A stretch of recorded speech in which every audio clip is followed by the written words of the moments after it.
Okay. तो गाला के जो पेपर्स बाकी है 12th कॉमर्स के, ऑलरेडी पेपर 1 का सॉल्यूशन दे दिया है, पेपर 2 से पेपर 6 तक। उसमें figures of speech, idioms, phrases, transformation, direct speech, indirect speech, इतना सॉल्यूशन पेपर 2 से पेपर 6 तक हम आज आपको यहाँ पर देंगे।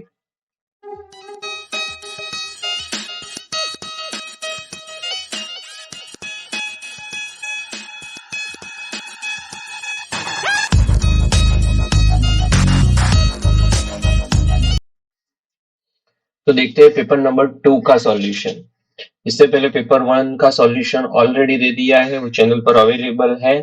और इसमें भी हम ट्राई करेंगे कि मैक्सिमम आपको हेल्प मिले। बच्चों सिर्फ सॉल्यूशन नहीं देखना है, सॉल्यूशन को समझना भी है कि क्यों ये आंसर है। क्योंकि एग्जाम में अगर आपका कॉन्सेप्ट क्लियर है तभी आप लिख पाओगे। इसके अलावा इडियम्स, फ्रेसेस, ट्रांसफॉर्मेशन, ये दो पार्ट ऐसे हैं आपके जिसमें आप कैश मार्क्स ला सकते हो अगर इनफ प्रैक्टिस है तो। उसके दो वीडियो के डिस्क्रिप्शन नीचे दिए गए हैं, पूरी टेक्स्ट बुक के मोस्ट आईएमपी है वो। तो वो आप कर सकते हो, उससे डेफिनेटली आपको हेल्प मिलेगी और एक अच्छी प्रिपरेशन हो जाएगी। हो सके तो एग्जाम के अगले दिन कम से कम 5 बार वो देख लीजिए। देखिए मत, साइड में चालू रख के सुन लीजिए, तो भी सुनने से भी याद रह जाएगा कि इसका सॉल्यूशन ए है। क्योंकि ग्रामर का रिवीजन मोस्टली नहीं मिलता है। और स्कूल में तो पता नहीं आप लोगों ने किस तरीके से सीखा है, मगर इससे एक आपकी एक अच्छी प्रिपरेशन हो जाएगी। तो चलो देखते हैं क्वेश्चन पेपर नंबर 2 का सॉल्यूशन। सबसे पहले ये, इसका तो हम नहीं देख रहे हैं, तो टेक्सचुअल आप कर सकते हो। फिगर्स ऑफ स्पीच ऑलरेडी मैंने आंसर हाईलाइट करके रखे हुए हैं, सो आपको हेल्प मिल जाएगी। And we all keep still, इसमें देखिए वी में डब्ल्यू है, व्हील में डब्ल्यू है, तो एलिट्रेशन है। Second 26, so blot their maps with slums as big as two. Okay, यहाँ पर कंपैरिजन लिखा हुआ है एज एस, तो लिख सकते हो। और सिमिली भी सही आंसर है, बट डोंट वरी, एग्जाम में इस तरीके से मल्टीपल आंसर्स नहीं आएंगे। 17 जो है, wan pale as a later winter's moon, यहाँ पर लिखा हुआ है एस, तो ये सिमिली है। 28, trees old and young sprouting shady boon, तो यंग एंड ओल्ड वो ऑपोजिट आइडिया से। तो ऑपोजिट आइडिया के लिए जानते हो एंटीथेसिस, ऑपोजिट के लिए इंग्लिश में 3 फिगर्स ऑफ स्पीच है। ऑक्सीमोरन है तो ऑपोजिट वर्ड्स, एंटीथेसिस है तो ऑपोजिट आइडिया, और तीसरी भी है ऑपोजिट वाली, वो है पैराडॉक्स।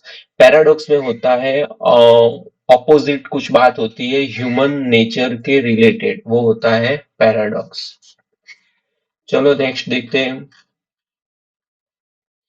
एरर करेक्शन आपको ही ढूंढनी है बुक में से।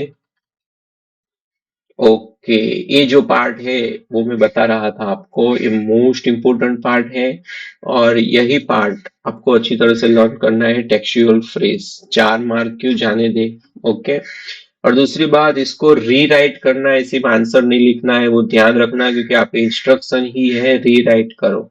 ओके, पहला, I would never deprive you of the opportunity to follow your dreams. Okay, so deprive you, उसका मतलब होता है interfere in accessing.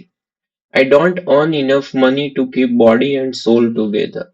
To keep body and soul together, उसका मीनिंग है टू सर्वाइव, सो ये सही आंसर है। Several high-profile sponsors have turned on their heels following the athlete's controversial statements. Okay, तो turned on their heel उसका meaning है rejected, तो उसका आंसर आएगा रिजेक्टेड। और पूरे सेंटेंस रिप्लेस करके फिर से लिखने हैं, वो ध्यान रखना। 51, I had to prize the answer out of her when I asked her where she had been. सो इसका आंसर है extract from. Okay, head the prize out of. 52, A है डायरेक्ट इनडायरेक्ट। ओके, इसका आंसर ऑलरेडी पहले से मैंने type करके रखा हुआ है, तो आप पहले समझ। The chap that threw me in was saying with hesitation that he was only fooling and added that the kid had nearly died and asked to be all right then and suggested that there लिखा है मगर they है suggested that they should carry him to the locker room. So ये direct indirect का answer है. ये अच्छी तरह से समझना transformation. It had happened when I was 10 years old. When को रिमूव करना है तो वो सही आंसर है सी. 54 I was frightened but not at frightened out of my wits. दो का यूज करना है तो बट निकल जाएगा. लास्ट वाला आंसर 3 में 2 है, चारों 4 में 2 है. बहुत डिफिकल्ट है. अच्छी तरह से रूल्स पता है देन आप सॉल्व कर सकते हो. तो ये डी है वो सही आंसर है. दो I was frightened not at frightened out of my wits. 30 थोड़ी ब्लर है PDF. She thinks money grows on trees. She thinks तो डजंट शी आएगा. C answer question tag. The goddess had granted him power. Passive voice करना है तो he had been granted power by the goddess. 57 You don't stop scrounging for there is hope of finding more.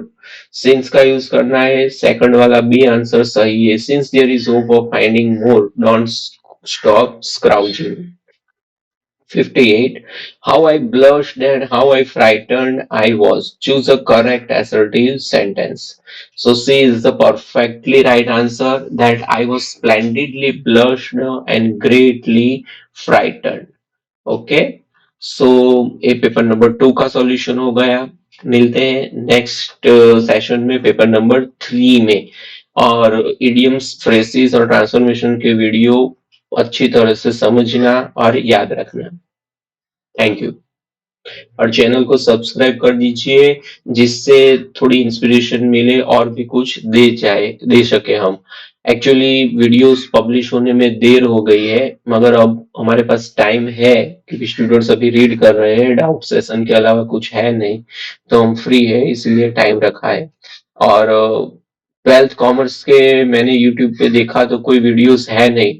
तो पहले तो मैंने सोचा चलेगा मगर फिर स्टूडेंट्स की रिक्वेस्ट आती गई. गूगल फॉर्म नीचे दिया गया उसमें भी बहुत सारी रिक्वेस्ट आई कि सर सॉल्यूशन चाहिए 12th कॉमर्स इंग्लिश का.